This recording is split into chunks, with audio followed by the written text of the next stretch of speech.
Hello and welcome. आप देख रहे हैं ख्याल आपका और मैं हूं आपके साथ अनुज शर्मा। आपका स्वागत करता हूं आपके अपने हेल्थ शो में, जिसका मकसद है आपको हेल्थ से जुड़ी हर एक जानकारी देना।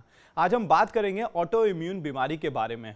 हमारा इम्यून सिस्टम बीमारी से लड़ने में हमारी बहुत मदद करता है, लेकिन कई बार ऐसा होता है इम्यून सिस्टम हमारे शरीर के हेल्दी सेल्स पर ही अटैक करता है और उन्हें नुकसान पहुँचाने लगता है। कई ऐसे ऑटो इम्यून डिसीज़ हैं जो शरीर के कई अंगों को नुकसान पहुँचाते हैं। व्यक्ति को इनसे कई और बीमारियां भी हो जाती हैं, गंभीर समस्याएं हो सकती हैं। ये पुरुषों की तुलना में अगर देखा जाए महिलाओं में अधिक पाया जाता है। लेकिन ऑटो इम्यून क्या है, ये बीमारी शरीर को कैसे नुकसान पहुंचाता है, आज इसी विषय पर चर्चा करने के लिए हमारे साथ जुड़े हैं director and head rheumatology Max super speciality hospital से डॉक्टर PD रथ। डॉक्टर, आपका बहुत बहुत स्वागत है हमारे शो में। धन्यवाद धन्यवाद। डॉक्टर, मेरा पहला सवाल आपसे ये है कि ऑटो इम्यून डिसीज किसे कहते हैं? हाँ जी, सो ऑटो इम्यून बीमारी जो है ये बेसिकली एक इम्यून सिस्टम की खराबी की वजह से होता है, जिसमें हमारा इम्यून सिस्टम, जैसे आपने कहा, इसमें क्षमता है बाहर के आक्रमण से लड़ने की जी। कोई भी बाहर से आक्रमण हो, इन्फेक्शन हो, उससे ये लड़ता है। लेकिन किसी कारणवश, और वो कई कारण होते हैं जो मैं बाद में बताऊंगा, जिसकी वजह से हमारा जो अपना इम्यून सिस्टम ये खुद अपने ही बॉडी पर अटैक करता है। तो हम इसको एक तरह से राज विद्रोह की तरह समझ सकते हैं कि जिस तरह से एक राजा होता है और उसके सैनिक होते हैं जो उसको बाहर के आक्रमण से बचाते हैं, बट जब सैनिक ही राज विद्रोह कर दें और राजा पे आक्रमण करने लग जाए तो आप समझ सकते हैं वो कैसी स्थिति हो जाती है। जी डॉक्टर, मेरा अगला सवाल यही है कि ऑटो इम्यून डिसीज कौन से होते हैं? ऑटो इम्यून डिजीजेस कई प्रकार के होते हैं। कुछ ऑटो इम्यून डिजीज होते हैं जो सिर्फ एक पर्टिकुलर ऑर्गन को अफेक्ट करते हैं, जैसे स्किन हो गया या आईज हो गया या लंग्स हो गया या किडनी हो गई। और कुछ ऐसे ऑटो इम्यून डिजीज होते हैं जो मल्टी सिस्टम होते हैं, जो कई ऑर्गन्स को इकट्ठे अफेक्ट कर लेते हैं, और इसमें जोड़ों को भी इफेक्ट हो जाता है, जॉइंट्स भी पकड़ लेते हैं। तो हम रूमेटोलॉजिस्ट जो है वो इस तरह के ऑटो इम्यून डिजीज से डील करते हैं जो मल्टी सिस्टम होते हैं और ये किसी भी ऑर्गन में इफेक्ट कर सकते हैं। ओके डॉक्टर रथ, इनमें सबसे कॉमन बीमारी कौन सी होती है और इनके लक्षण क्या होते हैं? तो ऑटो इम्यून बीमारियां जो हम कॉमनली डील करते हैं वो है जैसे रूमेटॉइड आर्थराइटिस, SLE, स्क्लेरोडर्मा और इस तरह से डर्मेटोमायोसाइटिस, ये तरह के ऑटो इम्यून डिजीजेस हैं। इन सब ऑटो इम्यून डिजीजेस के लक्षण ये होते हैं कि अक्सर अगर ये जोड़ों में शुरू हो तो सबसे पहले जो है सुबह सुबह हाथों में पैरों में अकड़ाहट होती है। ये अकड़ाहट करीब आधे एक घंटे तक रहती है और जैसे जैसे दिन चढ़ता है धीरे धीरे इसमें इंप्रूवमेंट आना शुरू हो जाता है। और शाम तक या रेस्ट करने के बाद ये दर्द बढ़ जाता है और इसके साथ बुखार आना, वजन कम होना, रैशेज आ जाना, ये हो जाता है। एंड देन डिपेंडिंग कि किस तरह का ऑटो इम्यून डिजीज है, वो किस ऑर्गन को अफेक्ट कर रहा है, उस ऑर्गन के सिम्टम्स आने शुरू हो जाते हैं। जैसे अगर रूमेटॉइड है तो मेनली जोड़ों में दर्द होना, अकड़न होना, बुखार लगना, वजन कम होना। अगर SLE या लूपस जिसको हम कहते हैं वो है तो ये महिलाओं को ज्यादा इफेक्ट करता है। इसमें फेस पे, चेहरे पे रैशेज आने शुरू हो जाते हैं, बाल गिरना शुरू हो जाता है, जोड़ों में दर्द होता है और उसके साथ कुछ अंदरूनी ऑर्गन्स इफेक्ट हो सकते हैं। अगर किडनी इफेक्ट है तो यूरिन में प्रोटीन आता है, झाग आता है और पैरों में सूजन आ सकती है। अगर स्क्लेरोडर्मा है तो इसमें क्या होता है कि हमारी त्वचा जो है वो सिकुड़ती जाती है। तो इस तरीके से डिपेंड करता है कि कौन सा ऑटो इम्यून डिजीज है, बट इन जनरल जब ये जोड़ों को पकड़ते हैं तो सुबह सुबह ज्यादा पकड़ते हैं, दिन में कम हो जाता है और फिर शाम को, रात को फिर बढ़ जाता है। ओके डॉक्टर, जैसे कि अभी आपने हमें लक्षणों के बारे में बताया, हमारे दर्शक भी आई थिंक जानना चाहेंगे कि इनके होने के कारण क्या होते हैं और क्या ये बीमारियां जेनेटिक भी होती हैं? जी, तो जेनेटिक नहीं होती है बट एक जेनेटिक प्रीडिस्पोजिशन होता है। इसको समझाने के लिए मैं एक उदाहरण लूंगा। जैसे एक बीज है जी। अब बीज ये जमीन के अंदर है, लेकिन इस बीज को एक पौधे में पनपने के लिए बहुत चीजों की जरूरत होती है। एक खाद की जरूरत होती है, पानी की जरूरत होती है और धूप की जरूरत होती है। उसी तरह से जो इंसान है उसके अंदर उसकी जो जेनेटिक, जो उसके अंदर जो जीन्स हैं वो इस बीज की तरह है। तो वो इसको एक टेंडेंसी पैदा करती है बीमारी का। तो सपोज एक पर्टिकुलर इंसान में जीन है से आर्थराइटिस डेवलप करने का या रूमेटॉइड होने का, पर वो जीन अपने में काफी नहीं है। उस जीन को वहां से बीमारी में पनपने में बहुत चीजों का योगदान होता है। उसमें से कुछ चीजें हमें मालूम है लेकिन बहुत सी चीजें अभी भी मालूम नहीं है। तो कुछ चीजें जो क्लियरली इसको पैदा करती हैं वो है स्ट्रेस। तो स्ट्रेस एक बहुत बड़ी चीज है। कई बार कोई इन्फेक्शंस हो गए, वायरल इन्फेक्शंस हो गए, जैसे कोविड हो गया, उसके बाद भी कई लोगों में बीमारी शुरू हो जाती है जी। तो इन्फेक्शंस हो गए, स्ट्रेस हो गया, कुछ चीजों में देखा गया पोल्यूशन है, स्मोकिंग है, इस तरह की चीजें ट्रिगर कर देती हैं जिन लोगों में जेनेटिक टेंडेंसी होती है। और जब वो ट्रिगर हो जाता है वो फिर एक पौधा बन के निकलता है जो हर इंसान में अलग अलग रूप धारण करता है। किसी में वो मामूली हो सकता है, किसी में बहुत सीवियर हो सकता है। ओके, तो अगर डॉक्टर एक सिचुएशन ली जाए, अगर कोई बच्चा जेनेटिक ऐसी बीमारी लेके पैदा होता है ऑटो इम्यून की, तो उससे बचाव कैसे किया जाए और उस बच्चे का बचाव कैसे किया जाए? तो बच्चे जब होते हैं, बच्चों में जेनेटिक होता है स्ट्रॉन्ग, एडल्ट्स में मल्टीफैक्टोरियल होता है, लेकिन बच्चों में जेनेटिकली बहुत स्ट्रॉन्ग डिजीजेस होती हैं और इससे बचाव होना बहुत मुश्किल होता है क्योंकि ये सिंगल जीन नहीं होते, कई बार पॉलीजेनिक भी होते हैं। तो ये जब होते हैं तो इसके लिए अब नए नए ट्रीटमेंट आ रहे हैं, काफी इनमें से बच्चों वाली जो डिजीजेस हैं वो ट्रीटेबल हो रही हैं, कुछ हैं जिसमें अभी भी रिसर्च चल रहा है। ओके डॉक्टर रथ, मेरा अगला सवाल आपसे यह है, भारत में ये बीमारी कितनी कॉमन है? काफी ज्यादा है, जितना हम सोचते हैं उससे कहीं ज्यादा है। ये करीब, डिपेंडिंग की कौन सी बीमारी है, ये इन अराउंड 0.5% से लेके 3% तक लोगों में होती है। और क्योंकि अब इन्फेक्शंस जितना धीरे धीरे कम होते जाएंगे, टीबी वगैरह जितना कम होता जाएगा, ऑटो इम्यून डिजीजेस उतने बढ़ते जाएंगे क्योंकि इम्यून सिस्टम हमारा जो है वो बेसिकली बना है इन्फेक्शन से लड़ने के लिए। और धीरे धीरे जैसे जैसे इन्फेक्शियस डिजीजेस ओवरऑल थोड़े से कम होते जाते हैं वर्ल्ड में, ऑटो इम्यून डिजीजेस ओवरऑल बढ़ रही हैं। और लाइफस्टाइल भी हम देख रहे हैं, जितना stress day to day lifestyle में बढ़ रहा है, ऑटो इम्यून डिजीजेस बहुत ज्यादा बढ़ रही है। ऑल्सो इसकी अवेयरनेस भी बढ़ रही है। तो आज से 10-15 साल पहले इसकी अवेयरनेस नहीं थी, लोगों को मालूम नहीं था, हम लोग बात ही नहीं करते थे ऑटो इम्यून डिजीज के बारे में। आज आप बात कर रहे हैं, ये बहुत बड़ी बात है। ये बताता है कि इस डिजीजेस के बारे में अवेयरनेस अब फैल रही है। पहले जो महिलाएं जिनको सुबह सुबह दर्द होता था उंगलियों में, वो चुपचाप घर में बैठी रहती थी, उनको लगता था ये आम दर्द है और धीरे धीरे हाथ पैर टेढ़े हो जाते थे।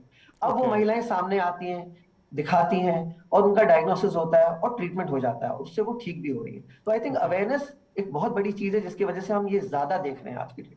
ओके डॉक्टर, मैं एक सवाल और पूछना चाहूंगा आपसे इसी से रिलेटेड कि इसकी कोई पर्टिकुलर उम्र भी होती है या किस उम्र में ये सबसे ज्यादा पाई जाती है बीमारी?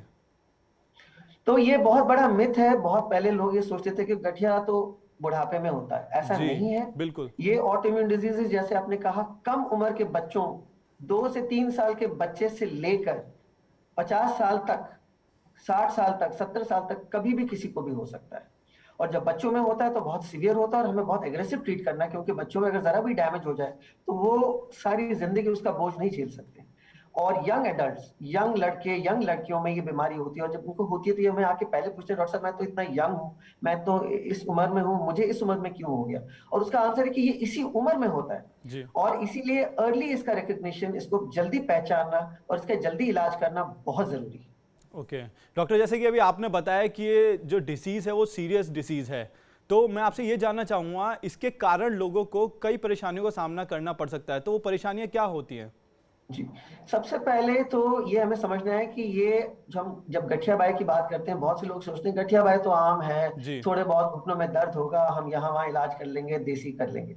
उनको ये समझ नहीं आता कि गठिया बाई 2 प्रकार के होते हैं। एक वो जो उम्र के साथ होता है, वो अलग होता है। ये जो गठिया बाई की मैं बात कर रहा हूँ, ये कम उम्र के लोगों में होता है, बच्चों में होता है। जैसे मैंने कहा 25-30 साल के मर्दों में, औरतों में हो जाता है, यंग एज में। और अगर हम इसका इलाज ना करें तो जोड़ धीरे धीरे धीरे टेढ़े हो जाते हैं और आदमी डिफॉर्म्ड हो जाता है और वो एक तरह से अपंग हो जाता है। वो हम रोक सकते हैं।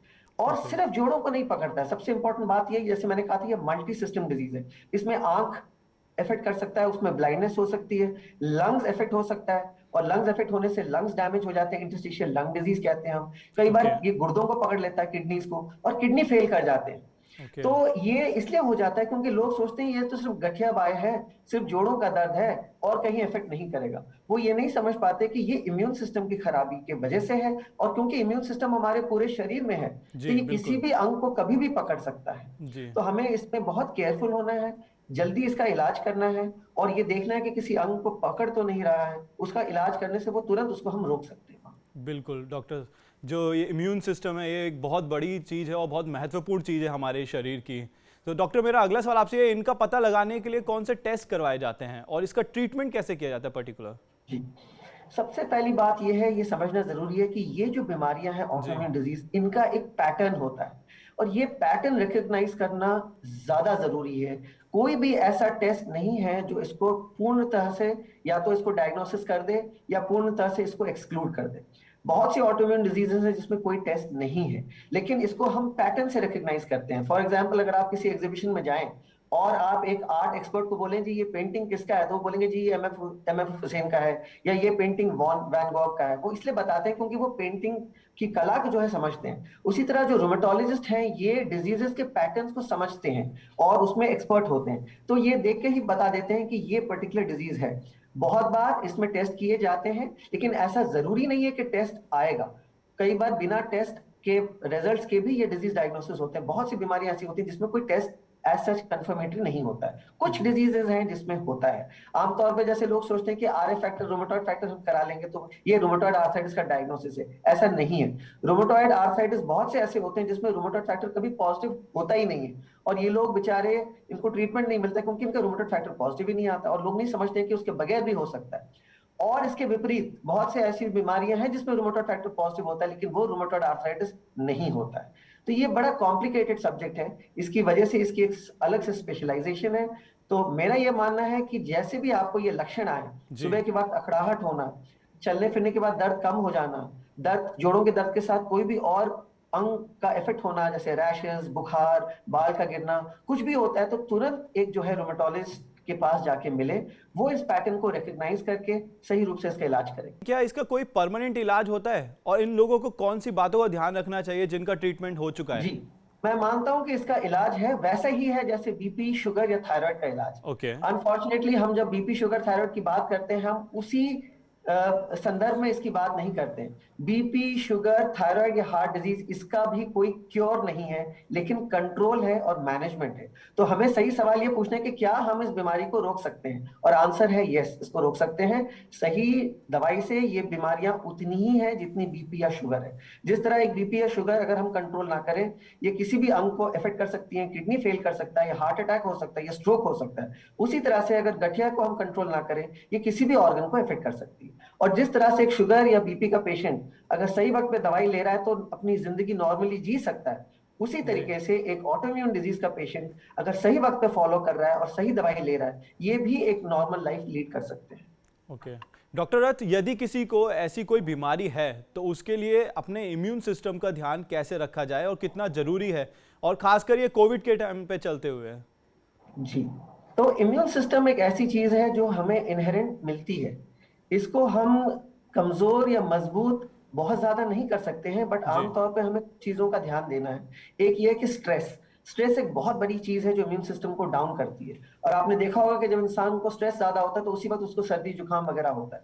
तो स्ट्रेस हमें अपनी जिंदगी में कम करना है। फिजिकल एक हेल्दी डाइट लेना बहुत जरूरी है। हेल्दी डाइट का ये मतलब है कि lot of green vegetables, fruits, salads पे हमें जाना है। कार्बोहाइड्रेट्स थोड़ा हमें कम रखना है। और आप देखेंगे चाहे वो शुगर हो, चाहे वो आर्थराइटिस हो, चाहे वो हार्ट डिजीज हो, सबका एक हम कॉमन एक चीज जो देख रहे हैं, समानांतर चीज जो हम देख रहे हैं सब में, वो है कि हर चीज में एक डाइट जो कि एक फल फूल से मजबूत हो, जिसमें सब्जियां हो, हरे पत्ते की सब्जियां, ये ज्यादा फायदेमंद है। और बहुत ज्यादा मीठी चीजें, कार्बोहाइड्रेट जिसको हम कहते हैं, ये कम होनी चाहिए। और रेड मीट, इसे हमें कम खाना है। स्मोकिंग वगैरह, ये लाइफस्टाइल, हमें स्मोकिंग बिल्कुल अवॉइड करना चाहिए। अब एनवायरमेंट पोल्यूशन एक ऐसी चीज है जो हम अवॉइड तो कर नहीं पाते हैं, बट वो भी एक बहुत बड़ा रोल प्ले करती है। ओके डॉक्टर पीडी रथ, आपका बहुत बहुत शुक्रिया हमारे तमाम सवालों के जवाब देने के लिए और हमें ज्वाइन करने के लिए। Thank you so much sir. Thank you. आज हमने डॉक्टर से जाना कि हमारा इम्यून सिस्टम हमें कैसे नुकसान पहुंचाता है और उन बीमारियों से अपने बच्चों को कैसे बचा सकते हैं हम। तो यदि आपको भी कोई ऑटो इम्यून डिसीज है तो अपने डॉक्टर को जरूर दिखाएं। अब हमें दीजिए इजाजत, हम कल फिर हाजिर होंगे हेल्थ से जुड़ा नया शो लेकर और एक नए गेस्ट के साथ। तब तक आप अपना और अपनों का ध्यान रखें। चलते चलते हम आपको बताना चाहते हैं TV9 डिजिटल के न्यू इनिशिएटिव TV9 वैन के बारे में। आखिरकार क्या है ये न्यू इनिशिएटिव, देखते हैं इस छोटी सी वीडियो में। Today, doctors are busier than ever providing care and advice to patients. And the reality is that an average patient now spends much more time in the waiting room than in the doctor's chamber.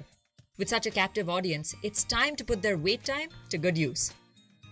Introducing TV9 Waiting Area Network that provides premium patient engagement experience through engaging and informative videos. These videos are created keeping in mind an Indian patient seeking medical attention. TV9 Waiting Area Network provides a perfect platform for educating the patients on everything a doctor's practice has to offer while elevating the doctor's brand at the same time. As a doctor, All you need is to have Wi-Fi at your clinic and we'll take care of the rest. We provide you with a TV, a media player, your clinic profile, and a playlist customized as per your practice. Combine all this with the regular news updates from TV9 and you have an awesome branding and marketing tool for your clinic. Write to us at van@tv9.com and we'll get in touch with you to set up our solution at your premises.